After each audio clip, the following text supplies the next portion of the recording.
Painting को अपने lifestyle में डाला तो आई was doing it daily 2 to 3 hours. अच्छा।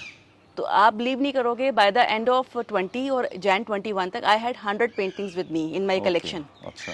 और उस जो रिस्पॉन्स आया फर्स्ट एग्जीबिशन के बाद, that was tremendous. I was not expecting that. Rather मेरे पे कोई प्रेशर नहीं था, क्योंकि बीइंग अ मेडिकल प्रोफेशनल आपको कुछ प्रूव नहीं करना था। हाँ, सही बात। You don't have to validate yourself ना कि मैं अच्छा पेंटिंग कर रही हूँ, और आपको रादर लगता है कि आप कुछ एक्स्ट्रा कर रहे हो जो लोग नहीं कर रहे हैं। आई am very basically I am a happy go person. मुझे लगता है कि मैं कुछ कर रही हूँ तो मैं स्पेशल कर रही हूँ, मैं स्पेशल ही हूँ, राइट।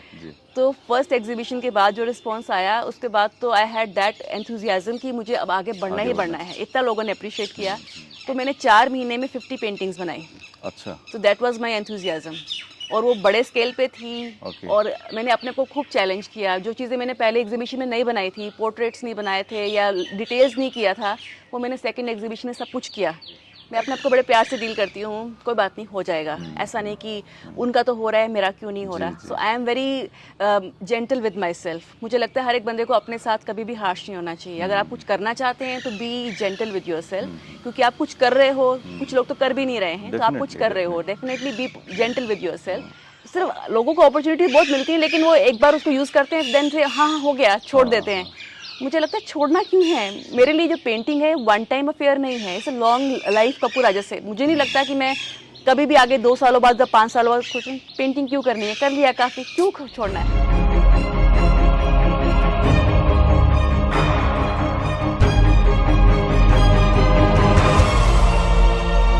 नमस्कार, मैं प्रवीण जाखड़ ऑफिसर्स टाइम्स में आपका बहुत बहुत स्वागत करता हूं। हम लोग इस चैनल के ऊपर आपको अलग अलग शख्सियतों से मिलवाते हैं, ऐसे लोग जो हमारे देश के लिए, हमारे प्रदेश के लिए एसेट्स हैं, ऐसी शख्सियतें जिनका बहुत बड़ा रोल है हमारी सोसाइटी में। तो आज हम आपके लिए ऐसी एक शख्सियत लेकर आए हैं जो कि मशहूर डॉक्टर हैं, रेडियोलॉजिस्ट हैं और साथ साथ बहुत ही बड़ी आर्टिस्ट भी हैं। हमारे साथ हैं आज सुषमा महाजन जी। तो हम लोग स्वागत करेंगे सुषमा महाजन जी का। सुषमा जी, बहुत बहुत स्वागत है ऑफिसर्स टाइम्स पे। Thank you. 14 साल से मैडम जो हैं वो भगवान महावीर कैंसर हॉस्पिटल में रेडियोलॉजी डिपार्टमेंट में डायरेक्टर हैं। तो आपका मेडिकल प्रोफेशन में कैसे आना हुआ? मम्मी पापा चाहते थे कि आप डॉक्टर बने या आपकी इच्छा थी कि आप डॉक्टर मेरी कोई इच्छा नहीं थी। मैं तो बड़ी चिल्ड बंदी थी। मुझे लगा कि मुझे तो बीए आर्ट्स करनी है। लेकिन मेरे पापा जो थे उनको एजुकेशन पे बड़ा स्ट्रेस था। बोले नहीं, लड़कियों को सेल्फ सफिशिएंट होना चाहिए, इंडिपेंडेंट होना चाहिए। तो वो चाहते थे कि मैं मेडिकल प्रोफेशन में आऊँ, क्योंकि हमारे टाइम में मेडिकल और नॉन मेडिकल 2 ही ऑप्शन होते थे कि आप या तो मेडिकल में जाइए या नॉन मेडिकल, और गर्ल्स को स्पेशली मेडिकल में भेजा जाता था। तो पापा ने मुझे कन्विंस कर, उनको मालूम था कि अगर एक बार चली गई तो ये कर लेगी, लेकिन अगर इसने मूड बना लिया कि मुझे आर्ट्स करना है तो ये आर्ट्स की तरफ चली जाएगी। तो उन्होंने मुझे एक शर्त रखा था कि आप ऐसे करो, आप अपने आप को प्रूव कर दो कि आप मेडिकल एंट्रेंस क्लियर कर सकते हो। आसान नहीं है बेटा, आपको लगता है मैं नहीं कर रही हूँ, मेरा मूड नहीं है, आप प्रूव करो कि आप कर सकते हो, मेडिकल एंट्रेंस क्लियर करो और फिर छोड़ दो। तो मैंने कहा ठीक है पापा, पर पक्का ना मैं बाद में छोड़ सकती हूँ? कहते हाँ बिल्कुल छोड़ सकते हो। सो फिर मैंने 10th के बाद अपना मेडिकल लाइन ले लिया और 2 साल मैंने उसको क्रैक किया। तो मेरा पंजाब भी उसमें भी हो गया और दिल्ली में भी हो गया। उसके बाद मैंने पापा को बोला छोड़ दूँ, कहते आपकी चॉइस है बेटा। अब कोई चीज़ मिल जाए तो उसको छोड़ नहीं सकते हैं। अच्छा। और मुझे फिर सीबीएसई के through Lady Hardinge Medical College मिला था। और मेरे सारे फ्रेंड्स जो थे मेरे साथ कॉलेज में, उनको भी लेडी हार्डिंग 4 लोगों को मिला था। तो ऑब्वियसली छोड़ने का तो सवाल ही पैदा नहीं होता। तो मैंने छोड़ा नहीं और मैंने लेडी हार्डिंग ज्वाइन किया था। हम लोग आपको बता दें कि मैडम लेडी हार्डिंग कॉलेज में जाने के बाद जब इन्होंने पीजी की तैयारी की तो आप टॉपर्स की लिस्ट में थे। टॉपर्स की लिस्ट में थी और मुझे वहाँ पर लेडी हार्डिंग में डर्मेटोलॉजी मैंने चूज किया था। और साइमल्टेनियसली मैंने पंजाब पीजी भी दिया था, क्योंकि मेरे फादर पंजाब से हैं, मेरा बेसिकली पूरा अपब्रिंगिंग पंजाब से है। तो 6 इयर्स के बाद I am the youngest one in the family. तो उनको लगा कि आप यहाँ का पीजी भी दे दो बेटा, कि इनकेस आपको पंजाब पीजी भी मिल जाता है तो आप पंजाब वापस आ सकते हो। तो मैंने दिल्ली पीजी के साथ पंजाब पीजी भी दिया था और पंजाब पीजी में मेरा अच्छा रैंक था और मुझे वहाँ पर रेडियोलॉजी ऑफर हुआ पटियाला मेडिकल कॉलेज में। सो फिर वही पापा का, जो उनको पता था कि इसको कन्विंस कर लो तो ये मान जाती है, क्योंकि मैं इतना स्टबर्न नहीं हूँ लाइफ में, मुझे अगर आप कन्विंस करोगे मैं मान जाती हूँ। तो मेरे पास दोनों ऑप्शंस थी। तो पापा ने बोला बेटा अब आप सबसे छोटे बच्चे हो, हमारे पास कोई भी बच्चा नहीं है, और फिर आपकी मैरिज हो जाएगी, आप चले जाओगे तो हमारे पास आप कुछ साल रह सकते हो। My father he was posted as chief engineer public health Patiala में, और मुझे पटियाला में रेडियोलॉजी ऑफर हुआ था। तो फिर उन्होंने मुझे वापस कन्विंस कर लिया कि आप डर्मेटोलॉजी छोड़ो और आप रेडियोलॉजी करने पटियाला में आ जाओ। आप घर वालों से कन्विंस बहुत जल्दी हो जाते हैं। नहीं, मुझे सब लोग कन्विंस कर सकते हैं अगर आप प्यार से कन्विंस करो और मुझे एक बार बता दो कि ऐसा अच्छा है तो मैं कर लेती हूँ, पर मुझे कोई इश्यूज नहीं है।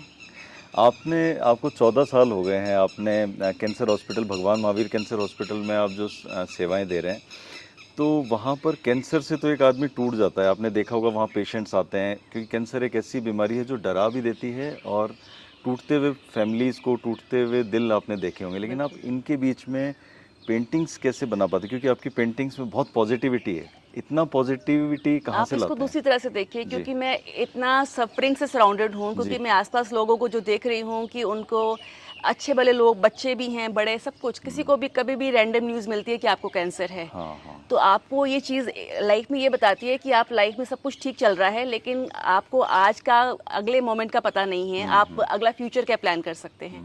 तो ये सब चीज़ें आपको ग्राउंडेड रखती हैं, आपको बेसिकली हवा में उड़ने नहीं देती, क्योंकि लाइफ में आपके कंट्रोल में कुछ भी नहीं है।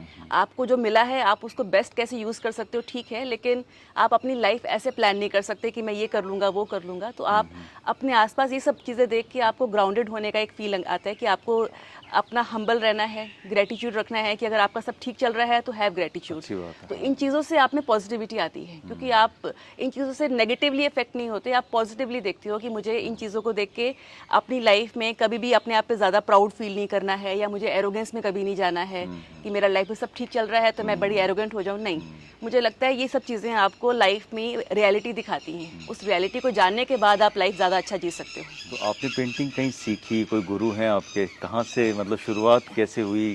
गुरु कौन बने? नहीं, पेंटिंग का मेरी लाइफ में कभी भी कोई इमेजिनेशन में भी पेंटिंग का कोई ओस नहीं था। अच्छा। और मेरा स्टार्ट से थोड़ा सा स्ट्रॉन्ग एस्थेटिक सेंस है, मुझे आई बिलीव दैट मुझे स्टार्ट से अपने कपड़े डिज़ाइन करने का, अपने रूम को डेकोरेट करने का, इवन जब मैंने पापा को बोला था मैं बीए आर्ट्स करना चाहती हूँ रादर देन मेडिकल साइंस, तो मुझे लगा मुझे आर्ट्स की तरफ इंटरेस्ट है और मुझे डांसिंग का बहुत शौक है। तो इसीलिए रादर मैंने कथक में 2 साल फॉर्मल ट्रेनिंग लिया अजमेर और जोधपुर से। ओके। सो ये मेरा आर्टिस्टिक साइड वाला जो था पार्ट था, लेकिन पेंटिंग के बारे में मैंने कभी नहीं सोचा। रादर पेंटिंग कैसे स्टार्ट हुआ, ये एक बड़ी इंटरेस्टिंग स्टोरी है। मेरी बेटी जो 2020 में she was appearing for 12th boards, और उसने वो टीचर्स ने बोला कि मैम फाइन आर्ट्स लेके दीजिए because that is very scoring, क्योंकि 12th में मार्क्स मैटर करते हैं। जी, जी। तो मैंने उसको फाइन आर्ट्स लेके दिया और उसमें एक सब्जेक्ट लिया। फाइन आर्ट्स में एक प्रोजेक्ट था वाटर कलर पोस्टर। अच्छा। तो माय डॉटर शी सेड कि मम्मा आपने ले तो दिया है पर मुझे पेंटिंग कुछ नहीं आता है, आपको सिखाना पड़ेगा। तो और मुझे भी कुछ नहीं आता था। सो उस टाइम मैंने जैन फेब में मल्टीपल, आई थिंक काफ़ी सारे वीडियोस देखे, यूट्यूब पे देखे कि वाटर कलर पोस्टर बनता कैसे कैसे होता है। 8-10 वीडियोस मैंने देखे होंगे और उसके बाद उसको मैंने हेल्प किया। तो मार्च में उसके बोर्ड्स ख़त्म हुए, हमने सब कुछ पैक किया, नाउ शी इज़ फ्री। और आई थिंक 10-12 डेज़ के बाद कोरोना के कारण नेशनल लॉकडाउन हो गया। सडनली एकदम आपका हॉस्पिटल 2 महीने के लिए बंद हो गया और आप कहीं बाहर नहीं जा सकते। Suddenly you are having ample time in your hands, आपको लगा आप क्या करें। And luckily I had that water colour supplies at home. और आपने वाटर कलर चुना, जबकि वाटर कलर आर्ट में बहुत ही टफ माना जाता है। नहीं, जैसे मैंने बोला कि मुझे कुछ भी मालूम नहीं था, मुझे किसी मीडियम की कोई नॉलेज ही नहीं थी। तो मेरा जो परसेप्शन एज अ लेमैन था, क्योंकि मेडिकल फील्ड वालों को आर्ट के बारे में ज़्यादा पता नहीं होता है, मुझे लगा कि सबसे इजी वाटर कलर होते हैं, सबसे टफ ऑयल कलर होते हैं। सो पहले मैं वाटर कलर पे ट्राई मारती हूँ, अगर ये बैठा तो मैं ऑयल की तरफ जाऊंगी। ये तो मुझे काफ़ी देर बाद, स्ट्रगल के बाद पता लगा कि सबसे टफ मीडियम वाटर कलर होता है। पर मुझे लगता है कि हर एक चीज़ आपके बेटरमेंट के लिए होती है। मे बी बाय लक मैंने, बाय चांस मैंने वाटर कलर्स चूज़ कर लिए, लेकिन अब मुझे लगता है कि मैं वाटर कलर्स के लिए ही बनी थी। वाटर कलर ने मुझे चूज़ किया है क्योंकि इसकी जो क्वालिटीज़ हैं ना, वो आपको इतना इम्प्रेस करती हैं। इसकी जो ट्रांसपेरेंसी है, ल्यूमिनेंसी है, इवन जो मेरे प्रोफेशन में अगर आप देखेंगे कि मैं 9 to 5 जॉब करती हूँ तो मेरे पास ज़्यादा टाइम नहीं होता। अगर मैं ऑयल पेंटिंग करती तो उसमें वीक्स लगते या मंथ्स लगते किसी अच्छी पेंटिंग को फिनिश करने में। Water colour gives me the flexibility कि मैं कुछ दिनों में एक पेंटिंग ख़त्म कर सकती हूँ। और जब आप कुछ दिनों में एक पेंटिंग ख़त्म कर सकते हैं तो आपकी जर्नी थोड़ा सा क्विक हो जाती है। आप रिजल्ट्स देख सकते हो कि yes I am able to do it. अगर आप मंथ्स में एक पेंटिंग ख़त्म करोगे तो आपके बीच में एक फेज़ आएगा कि कुछ हो नहीं रहा, बन नहीं रहा है। लेकिन वाटर कलर ने मुझे वो फ्रीडम दिया कि मैं ज़्यादा पेंटिंग बना सकूं और इम्प्रूवमेंट कर सकूं। आपकी पेंटिंग, मैं मैडम की एक एग्जीबिशन में भी गया था जयपुर में, तो मतलब बहुत इतनी सुंदर हैं। हम आपको स्क्रीन पे भी दिखाएंगे, आप देख सकते हैं। और इतना फास्ट आपने मतलब कैच किया है, बहुत कम सालों में आपने, पिछले 4-5 साल का ही सफ़र। हाँ, 20 में मैंने स्टार्ट किया था, तो अब 4 साल हो गए हैं। जी जी। ऐसा नहीं कि बहुत हाँ बहुत फास्ट है, आई एग्री, क्योंकि मैं मानती हूँ कि कई लोग सालों साल लगाते हैं, तो ऐसा नहीं है। पर इनिशियल 5-6 मंथ बहुत स्ट्रगल था जी। क्योंकि मैं जो भी यूट्यूब पे देख के उसको कोशिश कर रही थी वो कुछ बन के नहीं आ रहा था। अच्छा। तो बड़ा फ्रस्ट्रेटिंग था, पर यू शुड नो कि मेरे कुछ क्वालिटीज़ हैं जो मुझे आगे लाइफ में लेके जाती हैं। जी। मेरे में ऑप्टिमिज्म बहुत ज़्यादा है। जी। तो मुझे लगता है कि ये मेरी पेंटिंग पहले वाले से बेटर है। अच्छा। और जैसे मैंने अपनी फैमिली को भी दिखाया कि मेरे बच्चे बोलते मम्मा बहुत अच्छी बनी है। अब बच्चे तो मम्मा की प्रेस करेंगे ही करेंगे, बट मेरे हस्बैंड से वो रिएक्शन नहीं आया, ठीक है, इट्स ओके। तो वो चीज़ें, रिजल्ट वो आ नहीं रहे थे, लेकिन मुझे ऐसा लग रहा था कि मेरा हर पेंटिंग में डेफिनेटली लास्ट से बेटर है। जी, जी। तो फर्स्ट 5-6 मंथ्स में कोई ऐसी पेंटिंग नहीं थी जो मैं अपने वॉल पे डिस्प्ले कर सकूं, क्योंकि मेरा जो अपना एक सेंस है वो मुझे परमिट तभी करेगा जब वो किसी लेवल का होगा, तभी मैं अपनी वॉल पे हैंग करूंगी। सो मेरा टारगेट इनिशियल फेज में बड़ा ये था कि मेरे घर में मैं 4 या 5 पेंटिंग अपनी बना के हैंग कर सकूं। That was my ambition in the first phase. पर 5-6 मंथ्स के बाद क्या हुआ, कुछ चीज़ें चेंज होती हैं लाइफ में। अच्छा। कोरोना में सब कुछ बंद था, जी। ऑनलाइन भी बंद था। So I was doing everything on local paper, local paints. Okay. और वो जो जितने भी वीडियोस देखती थी कि paper is very important, colours are very important, तो मुझे लगता था ठीक है। ऑनलाइन मई में खुला और जून में मेरे पास कलर्स और वाटर कलर पेपर, मैंने हाईएस्ट एंड का ऑर्डर किया, वो आया। अच्छा। And you will be surprise कि विद इन 15 डेज जो मेरा लेवल था सडनली यहाँ से यहाँ आ चेंज हो गया। गया। मतलब इतना फर्क था। मैं सब कुछ वही कर रही थी, लेकिन पेपर और पिगमेंट के कारण इतना फर्क हुआ। टूल्स का बड़ा मतलब नहीं, एकदम डेफिनेटली से quality definitely makes a quality में डिफरेंस। फर्क आप जो चीज़ जो कह रहे हो मास्टर्स को देख रहे हो कि कैसे करना है, और आप एक लोकल पेपर पे ट्राई कर रहे हो, आप नहीं कर सकते हो। Definitely. So that thing change. और उसके बाद आई थिंक मैंने मार्च में स्टार्ट किया, अगस्त के टाइम पे I was able to achieve results. अब ऐसी पेंटिंग बनना स्टार्ट होगी जिसको मैं अपने घर में बड़े आराम से लगा सकती थी। Then I shared my paintings with my husband, और देन ही वाज सरप्राइज कि तुमने बनाई है, क्योंकि वो जो पहले वाली देख रहे थे और जी, अब जी। देखा, तो उसके बाद तो देयर वाज नो स्टॉपिंग। इसीलिए उनको इतनी पसंद है, वो अपने हर ऑफिस में उनकी आपकी पेंटिंग्स मिल जाती ही हैं। इज माय बिगेस्ट सपोर्टर, उसमें कोई डाउट नहीं है। डेफिनेटली। पर आप ये बिलीव करिए, एक तो मेरी पॉजिटिव क्वालिटी है कि मेरे में ऑप्टिमिज्म बहुत है। मैं अपने आप को कभी भी हार्श नहीं होती हूँ। जी। मैं अपने आप को बड़े प्यार से डील करती हूँ, कोई बात नहीं, हो जाएगा। ऐसा नहीं कि उनका तो हो रहा है, मेरा क्यों नहीं हो रहा। So I am very gentle with myself. मुझे लगता है हर एक बंदे को अपने साथ कभी भी हार्श नहीं होना चाहिए। अगर आप कुछ करना चाहते हैं तो B gentle with your self, क्योंकि आप कुछ कर रहे हो, कुछ लोग तो कर भी नहीं रहे हैं, तो आप कुछ कर रहे हो, definitely be gentle with your self. और उसके बाद मुझे लगता है कि मेरे अंदर डिसिप्लिन बहुत ज़्यादा है। कई बार मुझे लोग बोरिंग बोलते हैं, क्योंकि मैं अगर कोई चीज़ अपने रूटीन में डाल लेती हूँ, फिर वो मैं करती ही करती हूँ। इट्स लाइक कि अगर मुझे मॉर्निंग वॉक पे जाना है तो 365 डेज में आई थिंक 360 डेज में जा रही होंगी। उसका कोई रीज़न नहीं होगा कि मैं उसको मिस कर दूँ। सो ऐसे मैंने पेंटिंग को अपने लाइफस्टाइल में डाला, तो I was doing it daily 2 to 3 hours. अच्छा। तो आप बिलीव नहीं करोगे, बाय द एंड ऑफ 20 और Jan 21 तक I had 100 paintings with me in my collection. अच्छा। सो अब सडनली अब ये फील आया, क्योंकि एक लेवल रेज हो गया था। Everybody means my family, friends, they were appreciating. जी। फिर मैंने अपने हस्बैंड को बोला कि अब आगे क्या करना है, किसी से डिस्कस करते हैं कि इसका जी। कोई थीम लेते हैं, कोई एक नया एग्जीबिशन करने के लिए। जी, जी। तो हमने एक आर्टिस्ट फ्रेंड से मिला, तो उनको कलेक्शन दिखाया, तो ही वाज सरप्राइज कि आप क्या कर रहे हो। तो बोले कि मैम बाद में थीम बनाइएगा, अभी तो जो आपने बनाया है इसको शोकेस कर दीजिए। सो लोग आएंगे, they will give you the feedback कि आपका काम कैसा है और आपको किस जॉनर में आगे जाना चाहिए, आर्किटेक्चर में या किस चीज़ में जाना चाहिए। So that is how my first exhibition happened in March 21।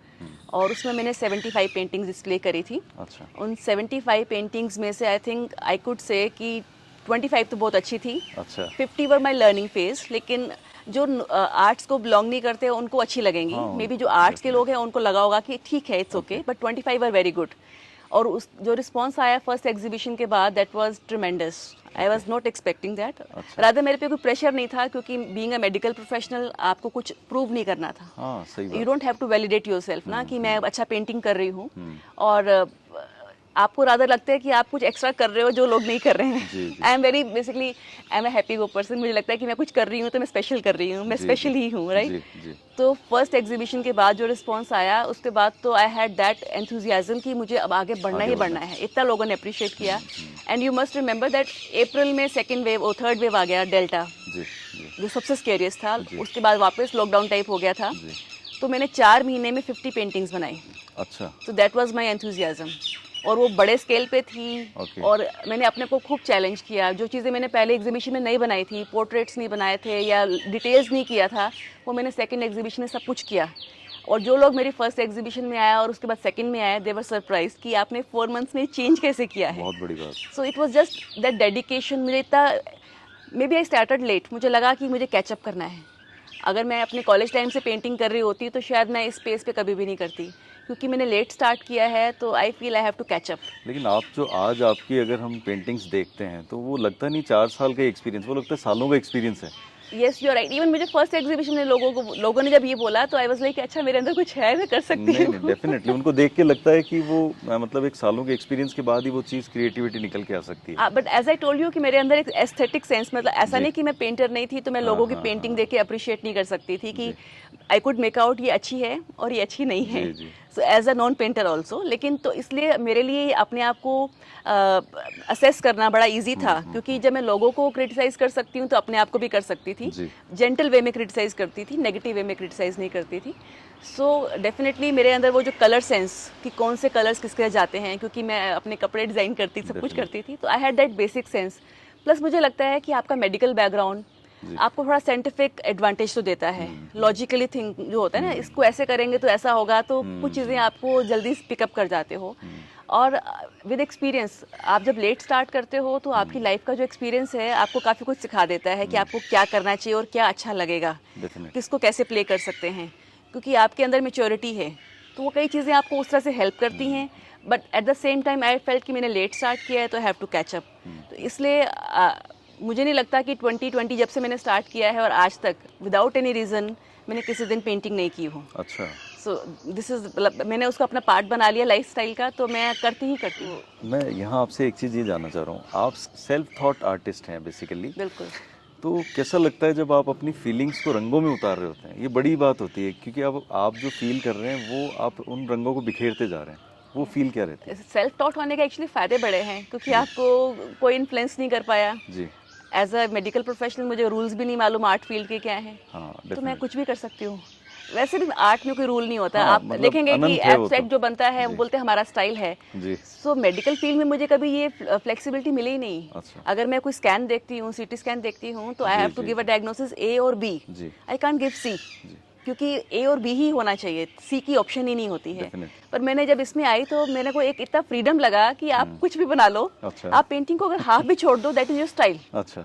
आपने 70% बनाया एंड देन यू से इट्स ओके, साइन कर दिया, दैट इज अ स्टाइल। क्योंकि मैंने कई लोग फेमस आर्टिस्ट देखे हैं, वो पूरी करते ही नहीं हैं, बिकॉज व्यूअर जो होता है वो अपने आप ही उसको कंप्लीट कर लेता है। ओके। क्योंकि आप अगर वैसे भी आप देखोगे, अगर आपको कि उल्टा भी लिख के दिखाएगा तो आप उसको रीड कर लेते हो, क्योंकि आपको यूज टू हो चुके हैं आपका ब्रेन उसको रीड करने के लिए। इसीलिए पेंटिंग में भी आपका जो मर्जी आप चाहे कर सकते हो, आप उसको हाफ फिनिश करके छोड़ सकते हो, आप किसी भी कलर के साथ प्ले कर सकते हो। प्लस ऐसा नहीं है कि क्लाउड्स ये वाले कलर के होने चाहिए, आप किसी भी कलर के बना सकते हो। तो जो फ्रीडम मुझे उसमें मिली ना, वो मुझे मेडिकल फील्ड में कभी मिली नहीं। आपने रंगों से खुल के खेले नहीं, हैं। बिल्कुल। I had great fun. मुझे इतना अच्छा लगता है। अब मैं किसी, जैसे मैं रियलिज्म की तरफ जाती हूँ तो मेरा टेंडेंसी होता है I should have a reference pic, उसको मैं अपने अकॉर्डिंग चेंज करती हूँ। पर जब मैं उसको देखती हूँ तो पहले मेरे दिमाग में आता है इसमें कौन से कलर्स चेंज करने हैं, क्योंकि आपको एज इट इज़ वो कलर्स डल एंड बोरिंग लग रहे होते हैं, लेकिन आपको कॉम्पोजिशन अच्छा लग रहा होता है। मैंने चेंज द कलर्स, तो आई प्ले विद दैट, क्योंकि उसमें कहाँ पर किसको हटा देना है और कौन से कलर्स चेंज करने हैं, तो वो मेरा फ्रीडम है और मैं उसको खूब इंजॉय करती हूँ।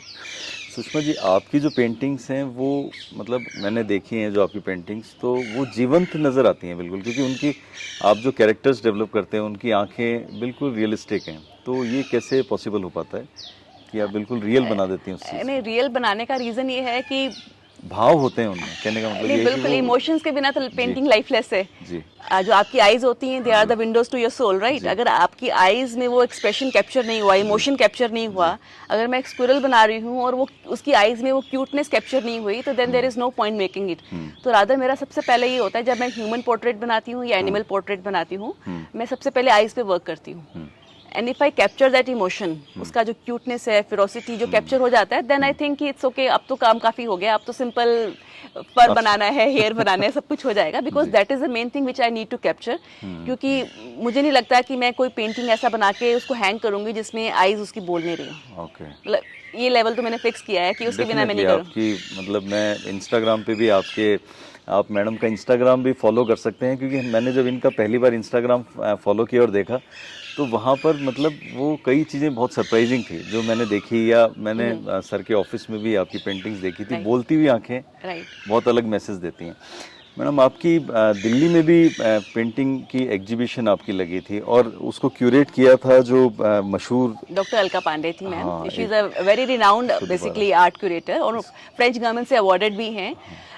जब मेरा सेकंड के बाद थर्ड एग्जीबिशन हुआ, जी, so people in Jaipur started telling me कि मैम अब आप दिल्ली, मुंबई और जयपुर आगे जाइए, क्योंकि आप जयपुर में अब लोगों ने आपको देख लिया है, तो आप इसके आगे आपको कुछ नहीं मिलने वाला जयपुर से, क्योंकि आपको एक अपना काम दिखाना होता है। अगर आपने दिखा लिया है, लोगों ने अप्रिशिएट कर लिया है, तो अब आपको नया ऑडियंस चाहिए होता है, तभी आप एक्सपैंड कर सकते हो, राइट, और आपको कुछ नया फीडबैक मिल सकता है।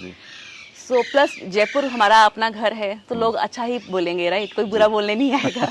बट दिल्ली इज, और दिल्ली, मुंबई, अहमदाबाद, वो अननोन टेरिटरीज हैं, तो उसमें अगर आप जाते हैं तो यू गेट कॉन्फिडेंस अगर आपका वहाँ काम अप्रिशिएट होता है। सो हम लोगों ने मार्च में थर्ड एग्जीबिशन हुआ था, फरवरी में 22 में थर्ड एग्जीबिशन हुआ। फिर हम लोगों को लगा कि बात सही है, मैं दिल्ली की तरफ, क्योंकि दिल्ली मेरा बेस रहा है, मैंने कॉलेज वहाँ से किया था, तो हम लोगों ने दिल्ली प्लान किया। तो 5-6 महीने बाद जब मेरे पास कुछ कलेक्शन इकट्ठा हो गया था, then we went to Delhi और हमने कुछ आर्ट गैलरीज को कॉन्टैक्ट किया कि हम एग्जीबिशन करना चाहते हैं। So one of our friends they said कि अगर आप IHC में ट्राई करिए, doctor Alka Pande is there, अगर वो हाँ कर देती हैं then there is nothing like that, क्योंकि वो मैम तो काफ़ी बेसिकली रिनाउंड है, पॉपुलर नाम है, काफ़ी पॉपुलर नेम है, और वो IHC का उन्होंने क्यूरेट किया हुआ है। तो हम लोगों ने उनको कुछ इमेजेस भेजी थी, उसके बाद उन्होंने बोला फिजिकली भेजिए पेंटिंग्स, वो उन्होंने फिजिकली पेंटिंग्स मंगाई, और एज यू सेइंग कि आइज बोलती हैं, उनको मेरी एक स्क्विरल की पेंटिंग इतनी पसंद आई, बोले I will do your exhibition, आप आ जाओ, मीटिंग करते हैं। सो मुझे उन्होंने अक्टूबर में मीटिंग के लिए दिल्ली बुलाया, और दिल्ली में जब मीटिंग हुई तो मैं सब कुछ कर रही हूँ, अभी भी कर रही हूँ, ठीक है, आर्किटेक्चर, पोर्ट्रेट्स, फ्लावर्स, एवरीथिंग, पर मैम ने बोला कि आप एक थीम पे करिए, क्योंकि एग्जीबिशन एक थीम पे होगी। तो she gave me 6 months, 35 paintings, animals. तो that was a challenge for me, क्योंकि मैं तो 2 पेंटिंग अगर आर्किटेक्चर करती हूँ तो तीसरा फ्लावर कर देती हूँ, क्योंकि आपको लगता है चेंज हो जाएगा। But she gave me animals, तो मैंने 6 months एनिमल पेंट किए। She gave me target of 35 और मैंने 40 पेंटिंग्स कंप्लीट की। So I had that exhibition last year in April में। यस, और जब मैम ने प्रेज किया कि जो मैंने सोचा था तुमने उससे बहुत ज़्यादा अच्छा किया है, तो दैट वाज अ बेसिकली जो कॉम्प्लीमेंट आपको लाइफ में हमेशा याद रहेगा। और दिल्ली में लोगों ने काफ़ी अप्रिशिएट किया।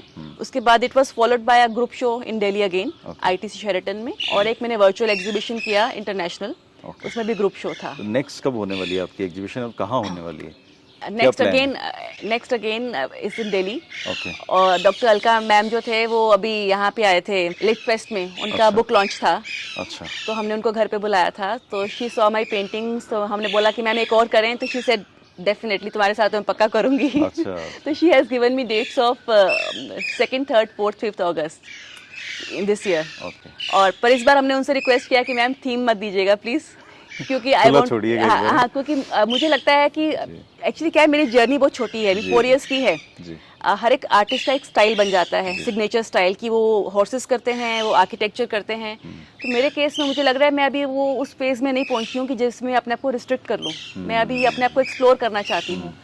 जैसे मैं आर्किटेक्चर पहले यूरोपियन कर रही थी, उसके बाद लोगों ने बोला आप इंडियन क्यों नहीं करते, तो मैंने जब इंडियन स्टार्ट किया आई रियलाइज कि इंडियन तो और भी अच्छा है, क्योंकि स्पेशली जब आप इंडियन आर्किटेक्चर करते हो यू फील, आपको लगता है इसको जस्टिस करना चाहिए, क्योंकि आपकी हेरिटेज है।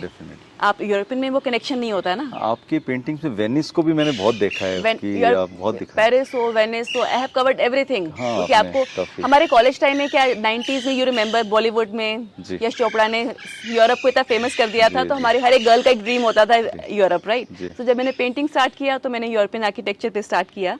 जब लोगों ने बोला इंडियन क्यों नहीं करते, फिर मैं इंडियन में शिफ्ट हुई and I started enjoying that, और उसको मैंने कलर्स चेंज किए, उसको उससे प्ले करना स्टार्ट किया, तो लोगों को बहुत अच्छा लगा। उसके बाद जब मैं दिल्ली में एग्जीबिशन किया तो किसी ने बोला आप टेम्पल आर्किटेक्चर क्यों नहीं करते हो। So that was a new, basically everybody is giving me hints. आपका डायरेक्शन जो है लोगों के ओपिनियन से, फीडबैक से आगे बढ़ता जाता है, चेंज होता जाता है।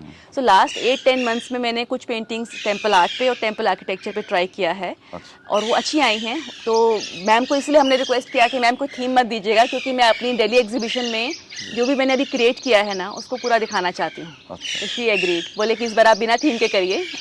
आपकी पेंटिंग्स में गुलजार के गीतों का एक झलक भी है, और हम लोग देखें तो मतलब प्रकृति को मैडम ने इतना करीने से आपने डिज़ाइन किया है। जैसे मैंने आपकी एक इंस्टाग्राम पे देखी थी, एक किंगफिशर है जो बर्ड वो पानी में से निकल के जैसे ही आ रहा है तो उसकी जो चारों तरफ बूंदें भी आप देखेंगे तो बिल्कुल रियलिस्टिक है वो। उसमें मतलब आप इतनी चीज़ें डालती हैं जो रोमांच भी होता है, रोमांच भी होता है। एक्चुअली आप अगर आप आसपास देखेंगे अभी हमारे ऊपर क्या चल रहा है, बर्ड्स, तो अगर आप देखेंगे तो लैंडस्केप है, बर्ड्स है, मेरे पास पेट्स हैं, तो आपको हर एक चीज़ जो आसपास है का फैसिनेट करती है। और स्पेशली जब से मैंने पेंटिंग करना स्टार्ट किया है, मैं आसपास देखती रहती हूँ। जैसे इवनिंग में गाड़ी से आ रही हूँ तो मैं सनसेट देख रही हूँ या क्लाउड्स देख रही हूँ।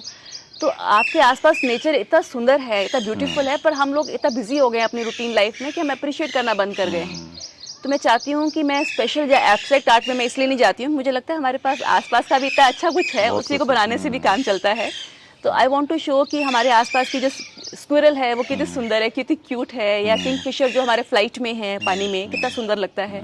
सो I want to capture those moments, क्योंकि सिंपल थिंग जो लाइफ में हमें फ्री मिली हुई है ना, हम उनको अप्रिशिएट करना बंद हो गए हैं। तो मैं चाहती हूँ कि लोग देखें और उनको अप्रिशिएट करें। जैसे आपकी पेंटिंग्स में मैं बताना चाहूँगा कि आपने कई पेंटिंग्स ऐसी बनाई जिनमें ठहराव भी है, जिनमें आपने दिखाया कि बिल्कुल बर्फ से ढके हुए घर हैं, मतलब अलग अलग एंगल हैं, अलग अलग दुनिया है कह सकते हैं हम लोग, और हर पेंटिंग एक अलग हम लोग कह सकते हैं पॉजिटिविटी लिए हुए। तो ये जो पॉजिटिविटी का जो पार्ट है हम लोग कहें कि क्योंकि डेफिनेटली कोई भी आर्टिस्ट एक अच्छे पॉजिटिव एंगल्स हैं उसके पास, तभी वो एक आर्टिस्ट है ये कह सकें। लेकिन ये इतनी पॉजिटिविटी आपके ऐसे हार्ड प्रोफेशन में जहाँ पर आप बड़ा टफ जॉब है आपका, कैसे क्रिएट कर पाती हैं, ये कहाँ से ला पाते हैं? क्योंकि सोर्स भी तो चाहिए एनर्जी का। नेचर ही बहुत ऑप्टिमिस्टिक हूँ, मतलब मेरा नज़रिया लाइफ का वैसे ही मुझे लगता है सिंपल लिविंग बड़ा मुझे लगता है वो उसमें अच्छा लगता है। और मैं बचपन से ऐसी हूँ, मुझे कभी नेगेटिव फीलिंग आता ही नहीं। अगर एग्जाम दे रही हूँ एंट्रेंस का, मैंने कभी सोचा ही नहीं कि मेरा होगा नहीं। अगर कुछ भी है तो मेरा तो होगा ही होगा। आई एम वेरी ऑप्टिमिस्टिक, तो मुझे कभी उस तरह से फीलिंग आई नहीं। और सेकेंड ये कि अगर कुछ चीज़ एडवर्सिटी आती भी है, I basically adjust, I accept, क्योंकि वो जो हमारे पेरेंट्स का हमें बताया हुआ है कि जो होता है आपके अच्छे के लिए होता है, बेटरमेंट के लिए होता है। तो अगर आपकी कोई चीज़ आप चाह रहे हो, अगर वो नहीं हो रही है, may be something else is plan for you, तो आपके लिए कुछ और प्लान हो रखा है। तो आप अब जैसे मुझे लगता है कि जैसे मेरा ये पेंटिंग का जो करियर स्टार्ट हुआ है, इट वाज नेवर प्लान्ड। तो जो चीज़ें आपके लिए प्लान्ड हैं वो अपने आप ही उस डायरेक्शन में चीज़ें जाती जाएंगी, आपको कुछ नहीं करना है। आपको सिंपल अगर आपको अपॉर्चुनिटी मिलती है तो उसको यूज़ कैसे करना है वो आपको आना चाहिए। करो, आगे बढ़ो। हाँ बिल्कुल, आपको उसको सिर्फ लोगों को अपॉर्चुनिटी बहुत मिलती है, लेकिन वो एक बार उसको यूज़ करते हैं, देन हाँ हो गया, छोड़ देते हैं। मुझे लगता है छोड़ना क्यों है। मेरे लिए जो पेंटिंग है वन टाइम अफेयर नहीं है, इट्स अ लॉन्ग लाइफ का पूरा। जैसे मुझे नहीं लगता कि मैं कभी भी आगे 2 सालों बाद या 5 सालों बाद सोचूं पेंटिंग क्यों करनी है, कर लिया काफ़ी, क्यों छोड़ना है। मेडिकल प्रोफेशन में आप होने के बावजूद फैमिली को टाइम देना है, बच्चों को टाइम देना है, और फिर पेंटिंग को टाइम देना है, ये सब कैसे मैनेज कर पाते हैं? क्योंकि सारे शेड्यूल ऐसे होते हैं, फैमिली की भी एक्सपेक्टेशन है, रोज आप पेंटिंग भी बना रहे हैं कंटिन्यू, आप 3-4 महीने में 40 पेंटिंग बना देते हैं। इसमें 2 एस्पेक्ट हैं जी। मैं पहले कुछ और सोचती थी, अब कुछ और सोचती हूँ। पहले क्या सोचती थी वो बताती हूँ। मुझे लगता था वीमेन आर मल्टीटास्कर्स, अच्छा, सब कुछ कर सकते हैं, राइट। आप मान लीजिए लास्ट ईयर तक मैंने वो फिलॉसफी पूरा फॉलो किया है कि वी कैन डू एनीथिंग। हम घर भी मैनेज कर सकते हैं, हॉस्पिटल भी जाके मैनेज कर सकते हैं, सब कुछ मैनेज कर सकते हैं। मैंने पेंटिंग भी अकोमोडेट कर लिया है क्योंकि मेरा डिसिप्लिन था तो मैंने कर लिया। बट लास्ट ईयर और कुछ टाइम से मुझे लगता है कि this is a wrong thing कि आप मल्टीटास्कर हो, आप सुपर वुमन हो, गलत है। कहीं ना कहीं वो आप पे टॉल लेता है। अच्छा, आप बेसिकली सुपर ह्यूमन क्यों बनना चाहते हो? आप एक ह्यूमन बन के थोड़ा उसमें क्या, आप जितना मर्जी कोशिश करो, आप सब कुछ मैनेज कर लेते हो, लेकिन कहीं ना कहीं स्ट्रेस आता है। डेफिनेटली आता है। आप कहीं ना कहीं आपके ऊपर इमोशनल स्ट्रेस आता है, फिजिकल स्ट्रेस आता है। अब हम कर तो लेते हैं क्योंकि मे बी हम तब अपना फिटनेस भी ठीक होती है, लेकिन आई फील कि द लेडीज शुड रियलाइज कि आप सुपर वुमन नहीं हो। रादर मुझे लगता है कि हम अपने बच्चों को इतना पैम्पर करते हैं कि हम उनके लिए ये भी कर सकते हैं, वो भी कर सकते हैं, हम उनको डिपेंडेंट बना लेते हैं। मुझे लगता है बच्चों को भी काम करना आना चाहिए, आपके सबको आना चाहिए। ये मैं पहले इसको प्रमोट करती थी, वी आर मल्टीटास्कर्स, ठीक है, पर अब मुझे लगता है कि नहीं, थोड़ा सा बैलेंस रहना चाहिए, सबको रोल प्ले करना चाहिए। और आपको भी आप ज़्यादा अच्छा फील करते हो जब आपकी फैमिली भी आपके साथ में आती है। तो मल्टीटास्कर और दोनों का डिबेट जो है ना, मैं आप दोनों के बीच में फंसी हुई हूँ। मुझे समझ नहीं आ रहा कि मैं मैनेज इसलिए कर पा रही हूँ, मैं डिसिप्लिन्ड हूँ। मैं बिना स्ट्रेस के भी डिसिप्लिन कर सकती हूँ और स्ट्रेस के साथ भी डिसिप्लिन कर सकती हूँ, पर मैं बिना स्ट्रेस के करना चाहूँगी। कला और संस्कृति और फिर लाइफ की जो तमाम व्यस्तताएं हैं, उनके बीच में बहुत सारे लोग हैं जो जीवन में कुछ क्रिएटिव, मतलब आप तो कर रहे हैं, कला संस्कृति के आसपास हैं, लोग जीवन में कुछ क्रिएटिव कर ही नहीं पाते हैं, मतलब टाइम होता है, कई लोग व्यस्त नहीं होके भी व्यस्त होते हैं, लेकिन सारे लोग बिजी हैं। क्या मैसेज सब देना busy चाहेंगे हैं। आप सबको, एक कोई मैसेज कि उनको क्रिएटिविटी के लिए क्या मेरा स्टेप्स लेने मैसेज चाहिए? स्पेशली उन लोगों के लिए है जो 40s 50s में एंटर कर चुके हैं। अच्छा। पूरी लाइफ उन्होंने हार्ड वर्क किया है अपनी फैमिली को सपोर्ट करने के लिए, they have been working non stop, जी। और अपने आप को कॉम्प्रोमाइज या सेक्रीफाइस करके उन्होंने सब किया है। और by the time they enter 40s 50s they feel कि अब तो लाइफ निकल गया, अब तो क्या होगा। जी। उनके लिए जैसे कि अपनी लेसन से जो मैंने सीखा है, अपने एक्सपीरियंस से जो सीखा है, सिंपल ये है कि अगर आपको लाइफ में there is no age for learning, आप किसी भी एज में कुछ भी सीख सकते हैं। क्योंकि मैंने कथक 37 की एज में सीखा था। अच्छा, और ओके। पेंटिंग मैंने अब स्टार्ट किया है। तो आप अगर चाहते हैं किसी भी एज पे, और आपके लिए पुराने ज़माने में और अब में फ़र्क है कि आप पहले एवेन्यूज़ नीचे कहाँ से सीखें। आजकल तो ऑनलाइन अवेलेबल है, आप घर बैठ के भी किसी से सीख सकते हैं, मास्टर से सीख सकते हैं, राइट। definitely, सही तो वो बात, चीज़ें अवेलेबल coaching। हैं। तो पहली बात तो है कि अपने आप को एक्सप्लोर करिए कि आपका पैशन किस में है। ऐसे नहीं हर एक चीज़ को हाथ लगा लीजिए, ये भी कर लेते हैं, ये भी कर लेते हैं, कुछ किया और फिर छोड़ दिया। अगर आपको लगता है कि आपका इसमें पैशन है और आप उसे वाकई करना चाहते हैं, then you have to make a strategy और एक प्लान। ऐसा नहीं कि बस किया और छोड़ दिया, आपको एक शेड्यूल बनाना पड़ेगा और उसको स्टिक करना पड़ेगा। ऐसा आप, जैसे मेरे केस में आई हैव फिक्स कि मैं इतने बजे स्टूडियो में जाऊंगी और पेंटिंग करूंगी, वो मैं करती हूँ। अच्छा। तो आपको स्टिक करना पड़ेगा। सेकंड, आपको अपने साथ जेंटल होना पड़ेगा, क्योंकि आप जब जेंटल होते हो तभी आप अपने आप को अप्रिशिएट कर सकते हो और एक बेबी स्टेप्स ले सकते हो। जेंटल होते हो। अब कभी भी अपने आप को मास्टर से कंपेयर मत करो। मास्टर्स ने इतने लाइफ का साल लगा दिए तब जाके वो कर पा रहे हैं, और आपने स्टार्ट किया है। डोंट कंपेयर कि मेरा तो बन ही नहीं रहा है। B gentle. उसके बाद छोटे छोटे गोल्स रखिए, सेट गोल्स, क्योंकि जब आप छोटे गोल्स को पूरा करते हैं तो आपको एक अचीवमेंट का सेंस आता है। स्टेप बाय स्टेप अचीवमेंट का एक फीलिंग आता है। तो आपको, मेरा फर्स्ट एग्जीबिशन जो था वो स्टेपिंग स्टोन था सेकंड के लिए, सेकंड से थर्ड हुआ। तो आप छोटे गोल रखिए, उसके आगे बढ़े। उसके बाद आपको लगना चाहिए कि आप थोड़ा कंफर्ट जोन से बाहर निकलिए। जब आप कंफर्ट जोन से बाहर निकलते हैं, अपनी बाउंड्रीज को पुश करते हैं, तो आपको पता ही नहीं आप क्या क्या अचीव कर सकते हो। एंड लास्टली आई फील कि never give up. Give up तो कभी करना ही नहीं है। आप यहाँ से स्टार्ट हुए हैं, यहाँ पे आके भी गिव अप नहीं करना है। आप चलते रहिए, कहीं ना कहीं पहुँचेंगे। At least you should be proud कि आप यहाँ पे नहीं हो, यहाँ पर हो। दैट इज माई फीलिंग कि गिव अप तो कभी नहीं करना चाहिए। और जीवन भी एक पेंटिंग की तरह ही तो है कि अधूरी भी है तो किसी के लिए वो पूरी नजर आ रही है किसी बिल्कुल, को। Grass is always greener on the other जी, साइड। जी, आपको लग रहा है कि मेरी लाइफ में इतना प्रॉब्लम्स है, वो है, लोगों को लग रहा है कितनी अच्छी लाइफ कितनी है, बढ़िया लाइफ। तो आपको मालूम ही नहीं कि आपके पास क्या है। हाँ। तो इसलिए वो जो ग्रेटिट्यूड है ना कि आपकी लाइफ में सब ठीक चल रहा है, जी। ऑलमोस्ट ठीक चल रहा है, तो प्लीज से थैंक यू। आपको पता होना चाहिए कि आपकी लाइफ सब ठीक है, और आप उसको उस पर फोकस ना करके जो कुछ खराब चल रहा है, जो अच्छा चल रहा है उस पर फोकस करिए, और आप क्या कर सकते हैं उस पर फोकस करिए, रादर कि आप क्या नहीं कर पाए या क्या नहीं। तो पास्ट में मत जाइए और फ्यूचर में मत जाइए। हाँ, जो बचा है वो बहुत है, हम लोग उसमें बहुत कुछ क्रिएट कर सकते हैं। बहुत कुछ। मैं ये नहीं कह रही कि आप आर्ट फील्ड में जाइए, even there are many things जो लोगों को अपने बचपन में क्रेज होता है, आप सीख सकते हैं।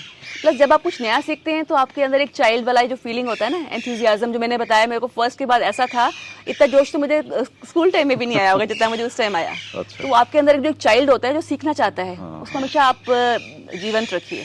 और यहाँ एक चीज़ ये भी है मैडम से सीखने वाली चीज़ जो नज़र आ रही है कि आपकी बेटी को एक टास्क मिला था, या वो पेंट करने की बात आई जब उसके कोर्स की, और सीख लिया इन्होंने। मतलब बढ़ गए आप उसमें कहीं आगे। नहीं, बिल्कुल क्रेडिट तो मेरी बेटी को जाता है। अगर उसने फाइन आर्ट नहीं लिया होता तो मैं तो पेंटिंग के भी सोचती भी हाँ, नहीं। मतलब कहाँ से पहला स्टेप आया और दिशा कहाँ से बनती चली आप गई रादर आगे मुझे से? कई लोग क्वेश्चन पूछते हैं कि आप मेडिकल प्रोफेशन कंटिन्यू करोगे। अच्छा। मेरा पॉइंट है, मैं why should I give up. इस चीज में मैंने 24 इयर्स लगाए हैं, और मैं उसको एंजॉय करती हूँ। तो कहते हैं आप इसको कैसे एडजस्ट करोगे? मैं कहता दोनों हो जाएंगे, अगर आप करना चाहते हो तो हो जाएंगे। तो मैं इसको अपने एक चीज़ के लिए दूसरी चीज़ में दोनों को पसंद करती हूँ। दोनों मेरे फेवरेट चीज़ें हैं। मैंने मेडिकल प्रोफेशन में एंट्री शायद बाय चॉइस नहीं करी हूँ, लेकिन अब मैं इसको पूरा एंजॉय करती हूँ। और मुझे लगता है कि इसके कारण मेरी सोसाइटी में एक स्टैंडिंग है और मुझे एक फीलिंग मिलता है। और पेंटिंग के कारण मेरा एक डिफरेंट एस्पेक्ट में जो अंदर का इमोशनल वाला एस्पेक्ट भी कवर हो रहा है। तो मैं दोनों को गिव अप नहीं कर सकती, दोनों कंटिन्यू करेंगे। तो ये थे हमारे साथ सुषमा जी, सुषमा महाजन जी। और हम आपको बताएं कि इनके इंस्टाग्राम को आप फॉलो कीजिएगा, उस पर बहुत सारे चीज़ें हैं। आपको इनकी पेंटिंग्स, बहुत खूबसूरत पेंटिंग्स आपको देखने को मिलेंगी। तो आप शेयर भी करते रहिएगा इंस्टाग्राम पे लगातार, ताकि हमारे जो दर्शक हैं उनको बहुत सारी क्रिएटिव चीज़ें वहाँ पर मिलें। दूसरा, हम लोग आपको बताएं कि ऐसे पॉजिटिव व्यक्तित्व से मिलने का जीवन में जब भी मौका मिले, सुनने का मौका मिले, तो वहाँ आप सुनिए, समझिए, जानिए, ताकि जीवन में हम कितना पॉजिटिव जा सकते हैं, अपने जीवन में क्या बदलाव ला सकते हैं, चाहे वो पेंटिंग हो, कोई आर्ट हो, कोई क्रिएशन, कुछ भी हो। अपने तमाम व्यस्तताओं के बावजूद हम आपको बताएंगे, नॉर्थ इंडिया में रेडियोलॉजी की दुनिया में इनका बड़ा नाम है। उसके बावजूद आप सारी व्यस्तताओं के बावजूद इतना समय क्रिएटिविटी को दे पाते हैं, ये कमाल की बात है। Thank you. तो आपके फ्यूचर में जो आप बनाने वाले हैं, उन एग्जीबिशंस में जो आप लेके आने वाले हैं, उनके लिए बहुत बहुत शुभकामनाएं। Thank you. हम हमारे दर्शकों को हमारी वेबसाइट के जरिए भी अपडेट्स करते रहेंगे, ताकि वो आपके एग्जीबिशंस का पार्ट बने। और आप इनके इंस्टाग्राम के ऊपर लगातार फॉलो करते रहिए, ताकि हम लोगों को अच्छी अच्छी पेंटिंग्स देखने को मिले। अगले वीडियो में फिर मुलाकात होगी, तब तक के लिए नमस्कार।